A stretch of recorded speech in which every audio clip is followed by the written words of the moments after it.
Hey guys, welcome back to my YouTube channel. So today I have this smoked out wing liner look for you guys. So yeah, I hope you will enjoy watching. So today I'm going to use this Kylie Jenner the bronze palette and I'm going to mix the lighter shade and the orangey shade together. Whenever I create a eye look, I always go in with a shade in my crease that is slightly darker than my skin color. This palette unfortunately doesn't contain a shade like that.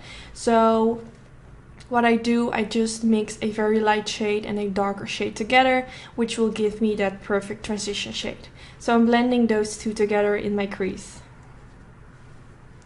Now I'm going to mix the orange shade and a more cool brown shade together, and I'm also going to blend those in my crease. For this eye look, it's not necessary to go in with shades in the crease, but I feel like it more completes the whole look by also putting something in my crease. So when you recreate this look, you can do whatever you want. You can even apply a bright shade on the lid, just do whatever you like. So now I'm going back in with that light shade and I'm going to apply this in the beginning of my eyelid. I have created a sort of familiar eye look like this in the past and I did the same thing and I really liked how it looked by applying some light shade on the lid. So now I'm going to use this shade and I'm going to use this as my first shade to create that smoked out wing look. So I'm using a big fluffy blending brush. I'm just going to apply this on the place where I normally apply my wing, and this doesn't need to be very precise. Now I'm going in with this orangey reddish shade, which is my favorite shade from the whole palette. It's a very pretty one. And now I'm using a tinier brush, which I believe is the Morphe M506 brush, and I'm going to do the same thing as I did with the bigger blending brush, but of course since I'm using a tinier brush right now it will be a bit more precise. Just make sure that you don't go up too high towards your crease. Keep it along the lash line, just where you normally apply your eyeliner. Now I'm going to use the darker brown shade. And as you can see, I'm slightly building up the color by going in with a darker shade after each other, if you know what I mean. So now I'm using this shade and I'm doing the same thing. And by applying lighter shades first and then going with darker shades, you will get a very soft and smooth transition. So now you can also see me doing this at the other eye, just so you get a better view of what I am doing. Now I'm going to use this dark brown shade. And now I'm going to try to build up the color more so you get a more darker finish along the lower lash line. And I forgot to mention this, but as you can see, I'm using sticky tape and I really think this is necessary.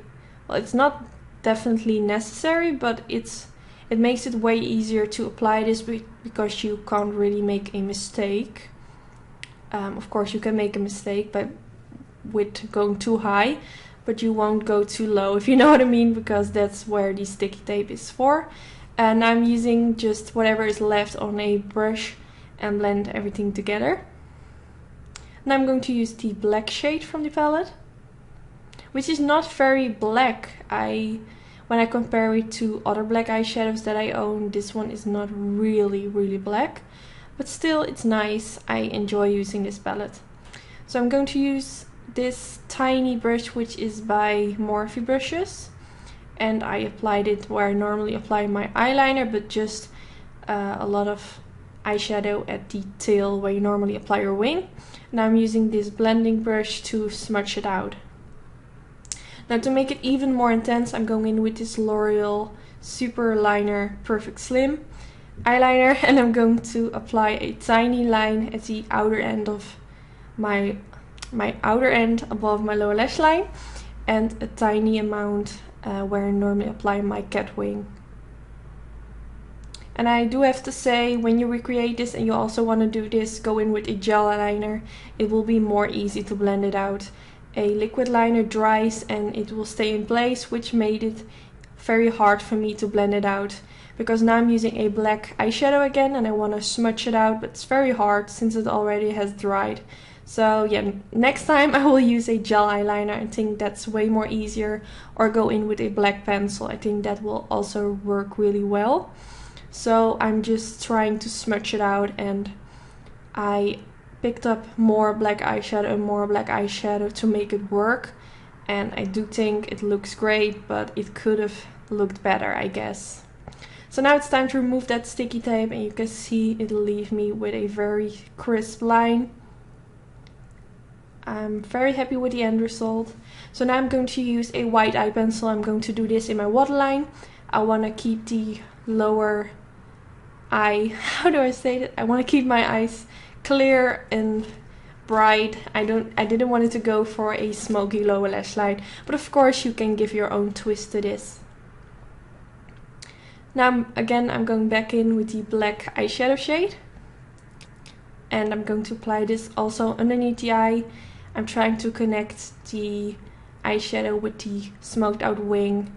I think whenever you create a look like this, this is just to complete the look, I don't know. Now I'm going back in with this pretty brown shade. I'm going to use this shade to blend out the black underneath my lower lash line. So first I press this next to the black eyeshadow, and then I will smudge it. So I wasn't pleased with how it looked, so I also go in with this orange shade. And I also press this a little bit in the middle part, and I try to smudge it out. I believe this is a smudge brush by Sigma, a really nice one. Now I'm going to use this light Jasper shade from the palette, and I'm going to use this shade to brighten up my inner corner. Of course you can also go in with a shimmery shade like Nylon by MAC, for example, but I wanted to keep everything matte. So now for my lashes, I use the Anytude Sultry lashes, which are by my own lash company. I will put a discount code for you guys in the description bar. And yes, this is already the end of the tutorial. I really hope you enjoyed watching it and that you like how the end result looks. For my next tutorial, I will be doing a champagne gold glitter cut crease, so hopefully I'll see you in my next video. Bye guys!